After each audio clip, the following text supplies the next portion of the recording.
Welcome to the Cognitive Crucible, produced by the Information Professionals Association. Our website is information-professionals.org, where you can find links and information about today's conversation and get access to members-only content. Join John Bicknell and explore all aspects of our generational challenge, cognitive security. The Cognitive Crucible is a forum that presents different perspectives and emerging thought leadership related to the information environment. The opinions expressed by guests are their own and do not necessarily reflect the views of or endorsement by the Information Professionals Association. My guest today on the Cognitive Crucible is Chris Stirewalt, who is a contributing editor at The Dispatch, a senior fellow at the American Enterprise Institute, the politics editor for News Nation, and co-host of the Ink-Stained Wretches podcast. Chris Stirewalt, welcome to the Cognitive Crucible. It is my pleasure to be with you. And though the crucible element is somewhat scary, I will do my best to cognate with you. Okay, excellent. I don't think you've got too much to be worried about, and our audience will certainly appreciate your perspectives on this problem that we're going to discuss. So the conversation I'd like to have with you today, Chris, will cover your latest book entitled Broken News: Why the Media Rage Machine Divides America and How to Fight Back, as well as the concept of KayFabe and news or political operatives. And let me just say something, if I may, at the outset to our audience. So this episode can be thought of as somewhat of like a public service announcement.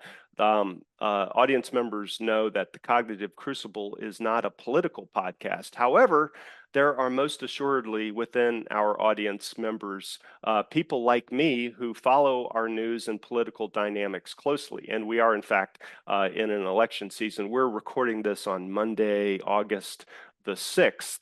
And so I actually believe that it's my responsibility as a citizen to be knowledgeable of and participate in our political discourse. So the trigger warning, the subject matter in this podcast will likely touch upon some live political topics, but we will attempt to do so in an objective manner. And so, for example, if we name any names within the discussion, we will attempt to name people on both sides of the political aisle symmetrically, if you will. And so the purpose is to illuminate typical operative roles or influence tactics which are happening within the news ecosystem, politics, and public discourse. Okay, so with that said, Chris, your latest book, Broken News, why did you write this book and what's it about? Well, the many problems that we have in our politics today, a broken news industry is a big one. The United States, I am old enough to remember the end of a very unusual period in American history, which basically begins with, you can trace its roots into the 1930s, but basically begins with the start of the Second World War and lasts until the mid-1990s, in which we had a very stable news ecosystem. We had most of the news, most of the content came from the bottom up, from local newspapers, and a fairly limited national news media, the three big networks, a couple of newspapers that were, big city newspapers that were very influential, and then wire services. And radio following a similar format. Mm-hmm. That endured for a surprising length of time. And we wrongly assumed that was normal, but it was not normal. It was anything but normal. It was a result of other cultural trends and technologies. When that starts to get interrupted in the 1990s by cable news, cable television, and then the internet, it kind of blew our brains out, right? We kind of lost our minds. And the world we live in today is one in which we sort of yearn for a stability that has now been gone for a couple of decades, and we're desperate to find solid ground as citizens to put our feet on. And the point of the book is to talk about how that happened and talk about what it's helpful for news consumers to know why things are the way that they are. To be a good news consumer, you need to understand why it is the way that it is. And the why is that when you have a unstable and highly competitive, atomized marketplace, the shortest path to profits is rage, right? Is outrage, is anger, is fear and anxiety. And as competition has increased in the news business and profit margins have gone down, the tribalism and anger model of news has predominated, and that has had some very corrosive effects on our politics. Right.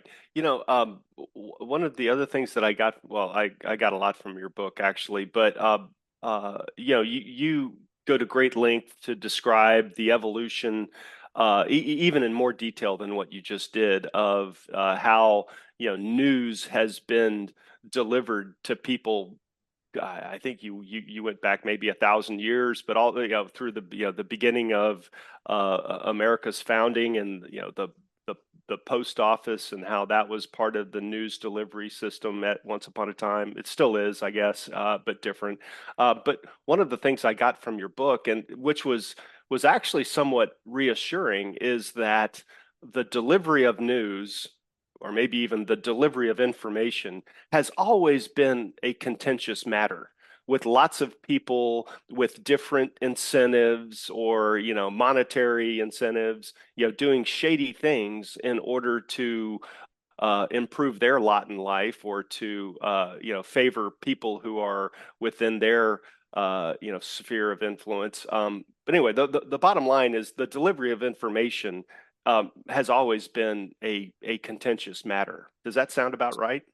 So in a perfect world, right, the Aristotelian answer would be that a government led by wise men and women would provide the news and information that citizens needed to participate.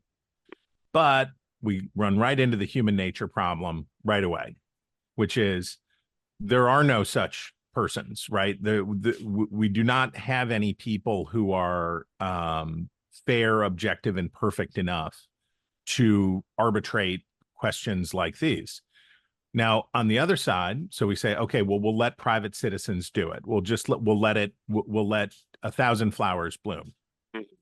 You immediately run into the human nature problem on the other side, which is the interest of profit making, the interest of perpetuating one's own position and one's own power and influence, is often at odds with the question of who can be fair, who can provide reliable information. And there's no one correct answer, right? There isn't with the question of the news. We have never found that, this is the clean way. This is the perfect way to do it. All of it is messy. What we have done in the United States, which is different than the world today, most of the world today, certainly a huge departure from history, which is we have erred on the side of messy, instead of running the risks of the control by the few of the information of the many.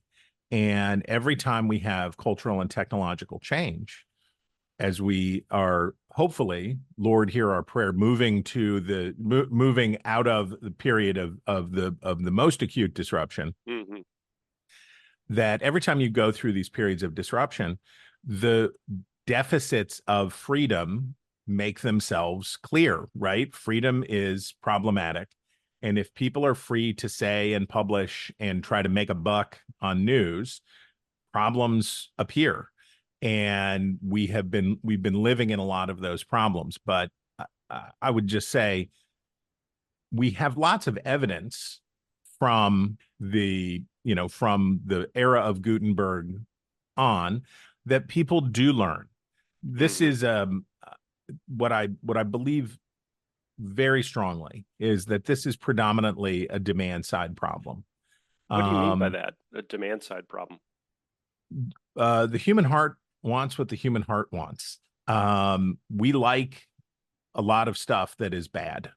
If we think about it if we compare it to how people eat, we didn't have an obesity problem in the world for a long time because it wasn't possible for people of ordinary means to get too much to eat, right? Most of 100,000 years of human history was searching for the next calorie. Right. Yeah, exactly. Yeah. Trying to get enough food. And we know that in the 19th century, people to be prosperous, to look prosperous was to be fat and happy. And that this was a marker. We look at the Grover Cleveland physique and we say, okay, so this is what a prosperous kind of person looked like at the turn of the last century. Now, what does a prosperous person look like? A prosperous person is trim, lean. And they're showing their affluence by letting you know they have the right drugs, they have the right trainers, they have the right everything. They can pay extra to look like they're emaciated. We went through a revolution in caloric possibilities in the world as technology made it possible to not just get enough food to feed the starving masses of the world. 50 years ago, the conversation was around how will we feed the world? When the population was the world's population was half the size, how will we ever feed the world? India will starve. Well, we figured it out. But the downside is that in America today, the richest people are the fittest and the fattest people are the poorest people because it's cheaper to eat sugar, carb loaded junk food. And why do they want to do that? Because it tastes good, because their biology cries out for cheeseburgers. It's fat and salt and big gulps and big gulps because it's good and it feels good and it satisfies them. We think about the discussion around Ozempic and other similar drugs. What do those drugs do? They suppress normal human desires. That's what science stumbled into, was that they could turn down the thermostat on the wanting of things that are bad for us. Right. And if you were to go back 1,000 years and be like, hey, guess what? We've got this great elixir which will make you want to eat less. What do you think? People would be like, what the heck are you talking about? Yeah, why would you do that? I'm eating a bird with the bones still in it that had been roasted by a team of chefs. And it's cold. 50 oysters. Yeah. And it's cold. 50 oysters. Yeah. The human desire for news and information that satisfies our biases is every bit as strong as the human desire for a delicious cheeseburger. Maybe even stronger in some cases, because the human superpower is coalition building. People say a lot of nice things about dolphins. We hear a lot of good things about dolphins, how smart dolphins are. But no dolphin has ever built a hospital, right? Dolphins have not. And it's not just because they don't have thumbs. It's because even though they have language, even though they can communicate with each other, they lack the special human ability to make coalitions with strangers. I don't know you. I've never met you before this day. But you and I, after knowing each other for 20 minutes, can come up with an idea, lodge that idea in each other's minds, and then come up with a plan of action to make it happen. That's amazing. That's just simply amazing, right? Two bears walking through the woods do not do that. And the downside to that is dolphins have never had a world war either.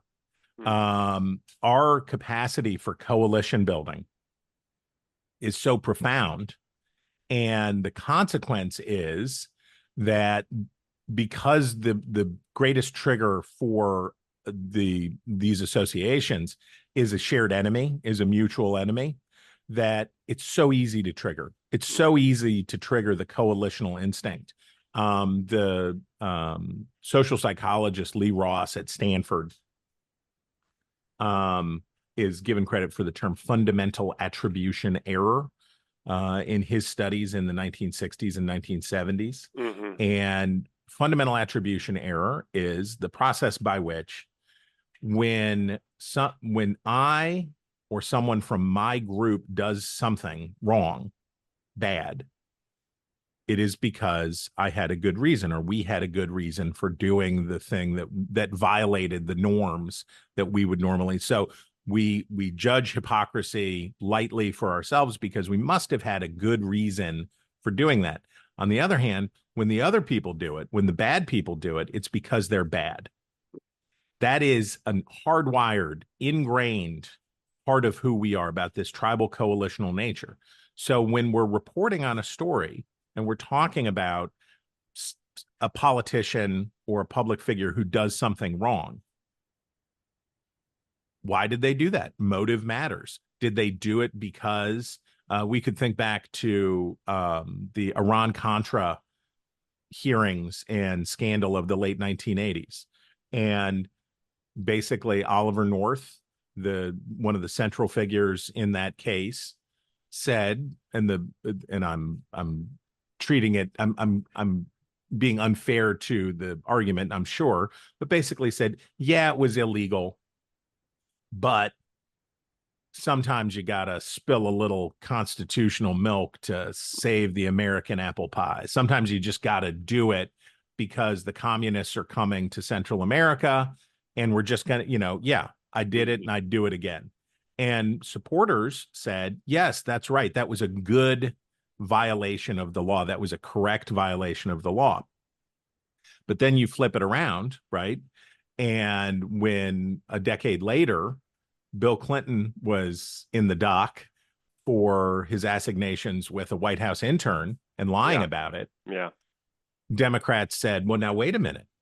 Yeah, he lied about it. Yes, he obstructed justice, but he had to obstruct justice because the Republicans are so obsessed with. So in each case, the factions create a permission structure for themselves that's based on a couple of things.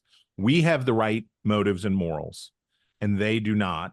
And we are trying to get back to the good thing. We're breaking the rules to get back to the good thing. They're breaking the rules to get to the bad thing. And you can imagine how, if you're a journalist and you're trying to cover this stuff, and you say, okay, there's the letter of the law, there's the spirit of the law, but there's also, and this is where we really have gotten into trouble, there's my audience. What does my audience want to hear about this? If I'm writing for a right-wing audience or being on TV for a right-wing audience, I don't want to tell them that Oliver North is full of beans and the law is the law, and so be it. And if I'm writing for a left-wing audience, I don't want to say, well, Bill Clinton knew what he was doing was wrong, did it anyway, and lied about it. So the law is the law, and he ought to be convicted. So I'll let that siren go by. I don't hear it. So the capture of news outlets by their audiences has always been true.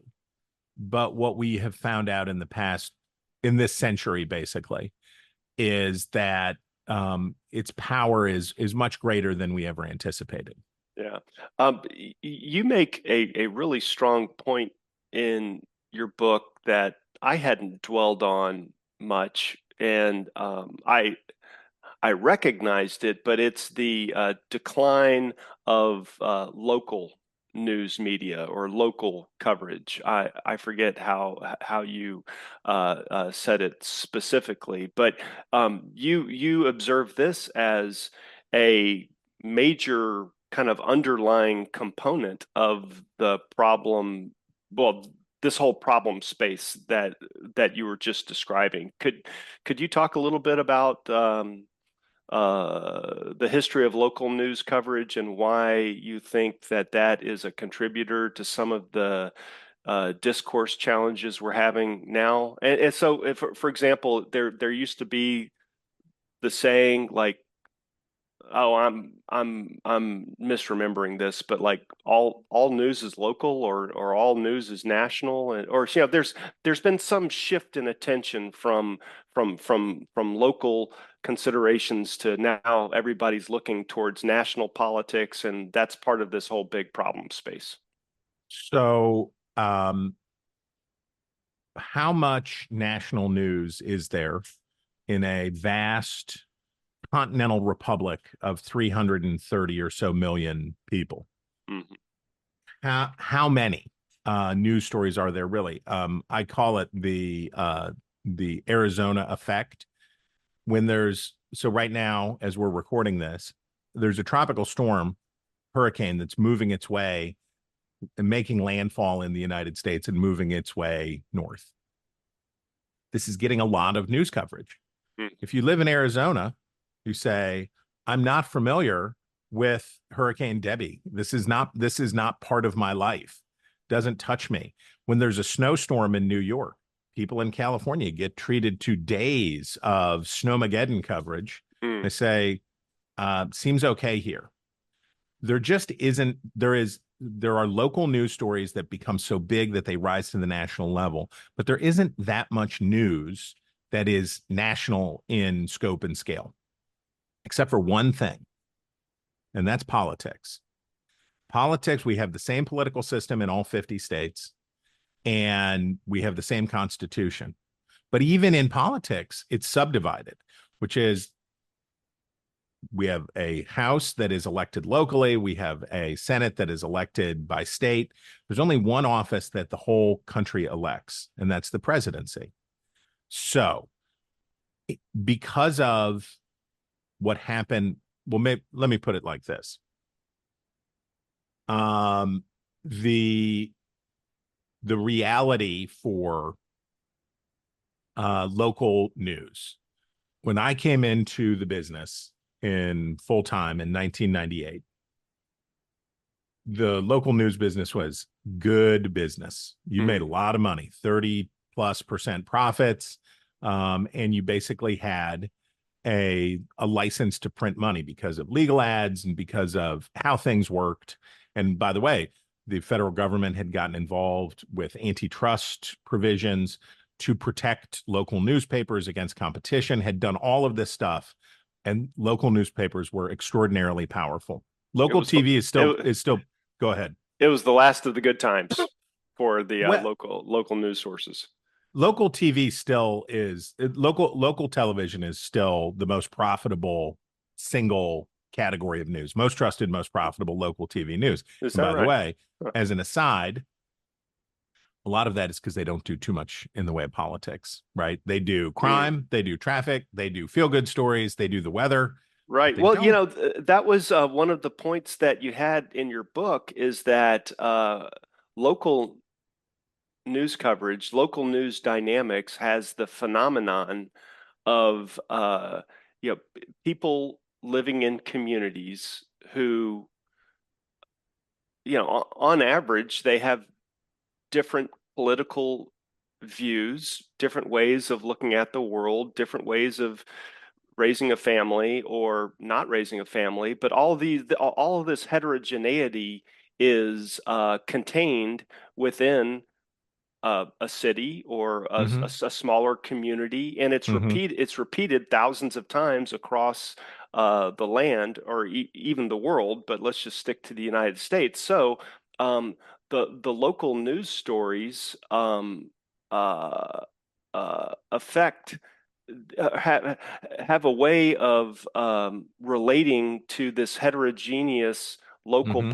population in a way that's helpful. And people actually discover that even though they might have different worldly viewpoints of ways of thinking about how to solve problems, they they come together to solve local problems, and the local news is a mechanism for helping to socialize that, or highlight the various different local problems. And if you take that away, or it's no longer the way it used to be, as you were describing in the late 90s and before, then everybody starts looking nationally to solve problems that could be solved locally. Am I kind of are you recalling what I'm describing there Yes, within yes, the yes. book?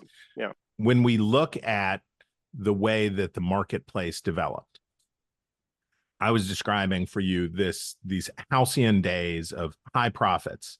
What did the newspaper industry do with these halcyon days?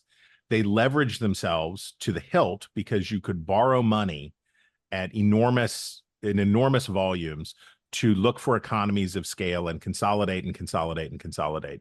Anybody would lend the newspaper business money because when newspapers aren't going anywhere, so they leveraged and leveraged and leveraged and leveraged. And then the internet arrived.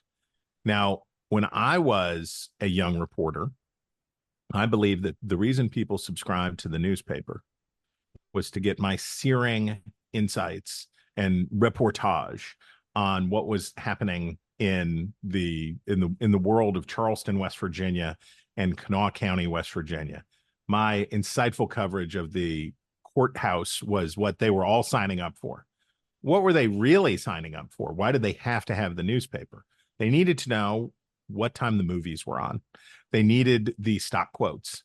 They needed the sports scores. They needed classified advertisements. That's why they really had to have the newspaper. And the newspaper industry looked at the threat from the internet, and this was very much happening when I got into the business, looked at the threat of the internet and saw that the threat was about the content of the paper. And so they said, well, we're going to try to kind of embrace this, da da da da da. The real threat was classified advertising first, and then these other functions after that. And as those things became not just free, but ubiquitous, right? We live in a time now where you basically just have to speak out loud, say the information that you want out loud in your home, and a speaker will tell you what time the movie's on. It will tell you what the sports score was. It will tell you what the weather is. It will say what the stock market's doing. All of that became free. And the newspaper's profit model collapsed. And because they had leveraged themselves so much during the consolidations of the 1980s and the early 1990s, there was no slack in the line. Now, what do you call a person who runs a newspaper? That person is called a publisher. And they thought of themselves as being in the publishing business and therefore tried to preserve at terrible cost the publishing component of their work.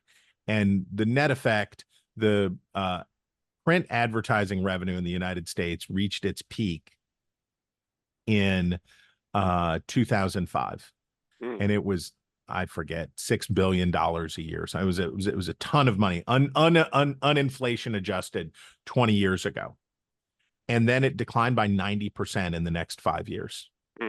All of that revenue fled, and it went to online sources.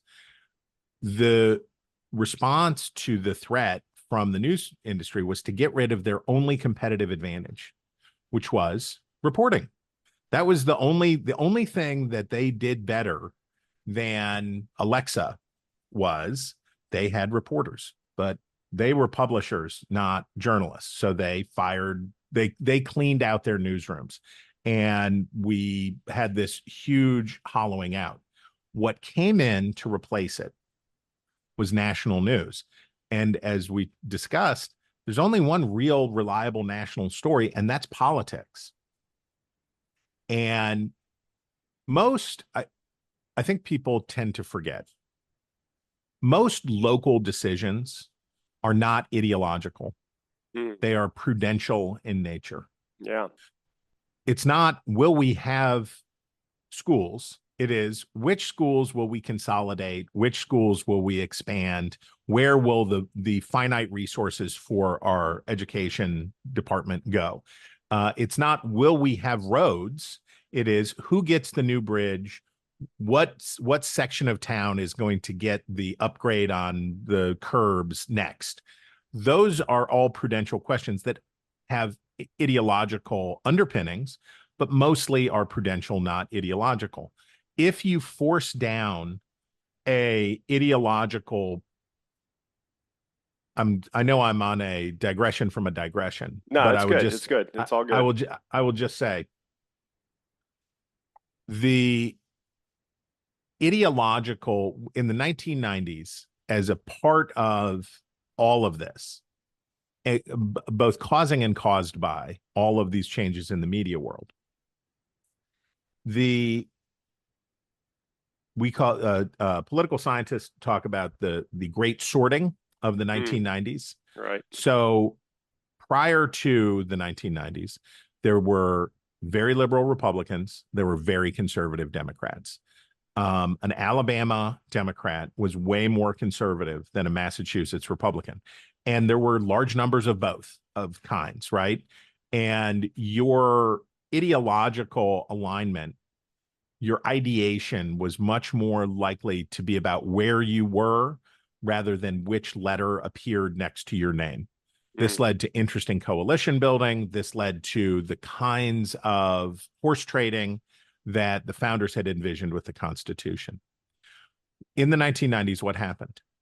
We started to lose. Bill Clinton was sort of the last of the last gasp of what we used to call the blue dog Democrats, or these moderate Democrats from a southern state. We lost that, and all of the progressives went to the Democratic Party, and all of the conservatives went to the Republican Party. And that was in part because of this local news phenomenon, but it also drove national coverage to say whether or not you're a Republican or a Democrat matters a great deal about who is the elected sheriff of your county. And of course, we know it doesn't, right? It doesn't actually matter what the partisanship of your sheriff is. It matters whether your sheriff is good at being in law enforcement.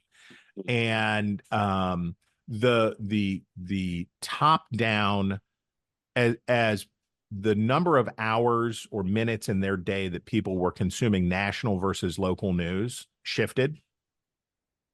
And this has a lot to do with the arrival of cable, which we can talk more about if you want. But as the shift takes place and people are consuming more national news, the ability of communities to function in healthy, normal ways is hampered because this top-down partisan screen is put on the decision making. Gotcha. I'd like to get your thoughts on how the general public, but also how journalists and media organizations can reduce polarization, or be better consumers of information today, and then move on to the KayFabe and political and news operative portion of the discussion. What are your thoughts on how people and responsible organizations, what they can do to help manage through the challenges that we face with the rage machine, as you call it? In 1924, the first ever broadcast of presidential election results took place. It was from the top of the Westinghouse building in Pittsburgh, Pennsylvania, on KDKA. Wow. And Calvin Coolidge was declared the winner there. Here's the gag. There was no one with a radio set, a receiver, within the distance of that broadcast to hear it. It was a publicity stunt. They were doing it to get the newspapers to write up like, "Can you believe it, folks? This new wireless radio. They're doing the elections." Is that right? That's 1924. By the late 1930s, 90% of Americans, more than 80% of Americans, had radios in their homes. It happened fast.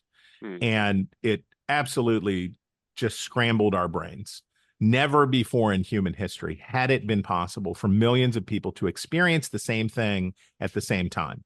There could be a popular book, there could be a big article that got around, there could be all sorts of stuff, but never, it took more than a week for word of Lincoln's assassination, even in the era of telegraphy, to get to the whole country. By 1930, it was possible for people everywhere to know all at once what was going on. You know the story of the War of the Worlds, Yeah. and H.G. Orson Welles. Yeah, well, yeah. yes. Okay, so we have the H.G. Wells book, and Orson Welles does a theatrical performance of it for radio. Now that's 1938, 1939, I think. So this is radio's been around in common use for nearly a decade at this point. And we know the famous story, which is people didn't understand that it was a play, and they thought aliens had really landed in New Jersey, and people are dampening towels and stuffing them under the doors because the alien death gases are coming in. Now, not that many people actually fell for it, but some did. The coverage of that, though, became a morality story. It became a folklore about don't be like these dummies who believe everything that they hear on the radio. These unsophisticated rubes who don't understand how the radio works, they fell for it. We're not like them. We're smart. We know how to do it. It became virtuous that you were a sophisticated, savvy user of information. I will submit that the only way out is through. America had to figure out how to be a radio country, and then America had to figure out how to be a television country, and then had to figure out how to be a cable television country, and now we have struggled mightily. We have struggled mightily to be a immediate information country. And we can look back at 1935, 1936. Radio was hurting us badly. We were really struggling. Huey Long had millions of 7 million, he claimed, members of his Share Our Wealth Society, and he was broadcasting propagandistic claptrap from NBC studios in New York. Father Charles Coughlin was from the Shrine of the Little Flower in Royal Oak, Michigan, pumping out a splenetic diatribe against Jews and against capitalism, a wild-eyed fascistic anti-Semite, was the number one guy in radio. He was the guy in the mid-1930s.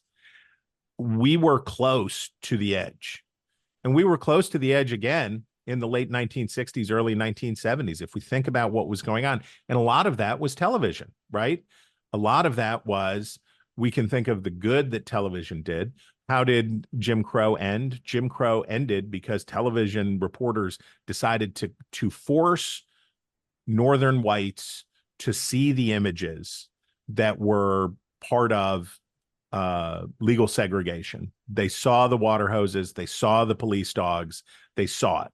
And that changed the world. But also, the United States was not able to prosecute the Vietnam War in the way that its leaders had intended. Why? Because America was getting nightly dispatches from the battlefield in real time that made it impossible for the kind of what the Pentagon Papers end up revealing is they knew it was bad, but because of the news business, there wasn't a way to get out of it clean. They couldn't get, they were stuck. They were in the proverbial quagmire. So it took us a long time to get to know how to do these things. And we're going to have to do it. We're doing it, but it's hard, but we have to do it again. I think it's back to your demand side point as well, that, you know, in a way, information is energy. And, you know, I mean, I'm being somewhat literal there. In a cultural and societal construct, information is what fuels society and culture and so on and so forth, it evolves. And so just like food is energy as well, the information that we consume and the filters that we are constructing as I speak, right? In order to grapple with these new phenomenon, like you were describing, going from radio to TV to cable to where we are today, there's like new filters that are having to be constructed by people and organizations in order to manage the information that's coming in. At least that's what I hear you describing. And I totally agree with you. You can't go back there. You can only go through. And it's a mess. It's a big, beautiful mess, but it's our mess. And, It's our big, beautiful mess. Yeah. and we have, so journalism is a vocation. It's not a profession. You don't need specialized training to be a journalist. It's not, you don't need a graduate degree. It's not like being a lawyer or an accountant or a doctor. And it's not exactly a trade because it's not very practical. It's not a very practical thing to do. But it is necessary. And it is a vocation because you have to feel called to want to do it. You have to hear the call. It's like being a school teacher or being a firefighter or one of those things.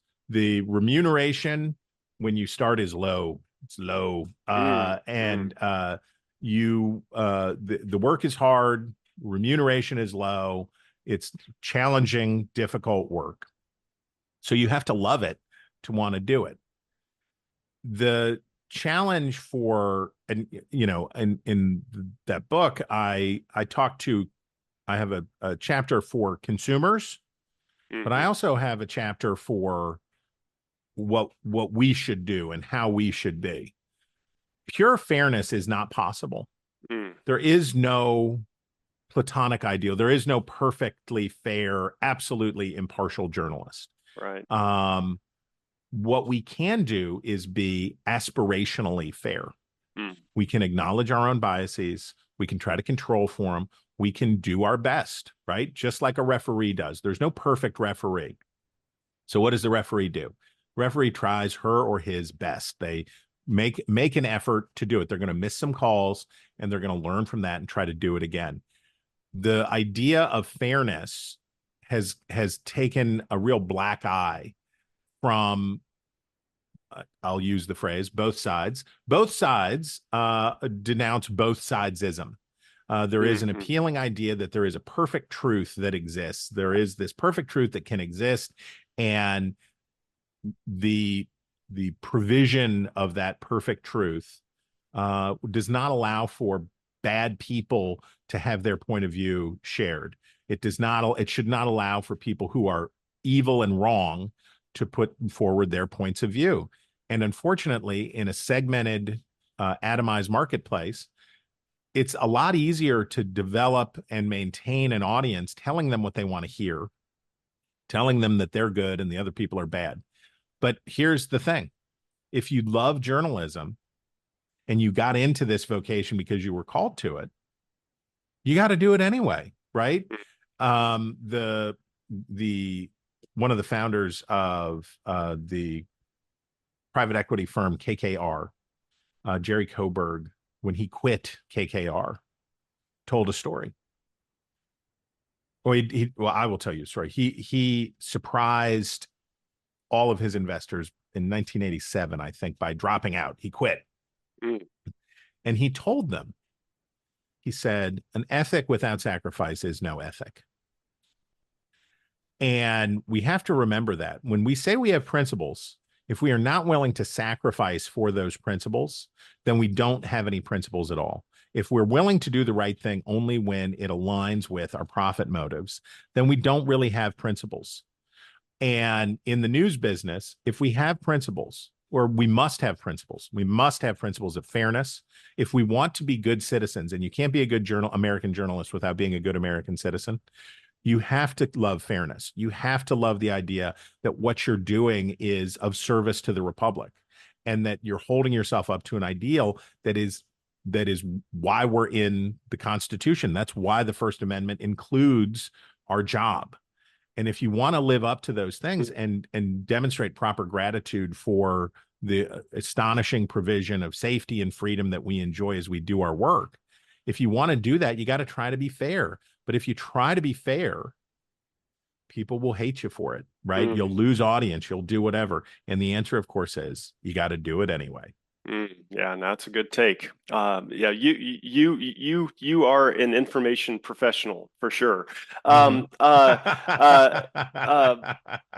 know that you've got a heart out here in just a moment. I guess I just wanted to maybe take the remaining time that we have and have just a little bit of fun. And I just kind of want to set it up and maybe get your hot take on it, Chris. But Okay.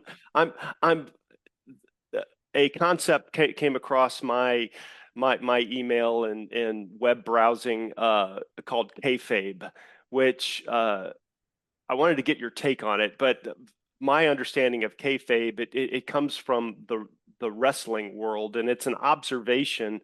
It's some sort of like a mashup of terms that has something to do with fakery. The fabe part is fakery, but it's like in the professional wrestling world,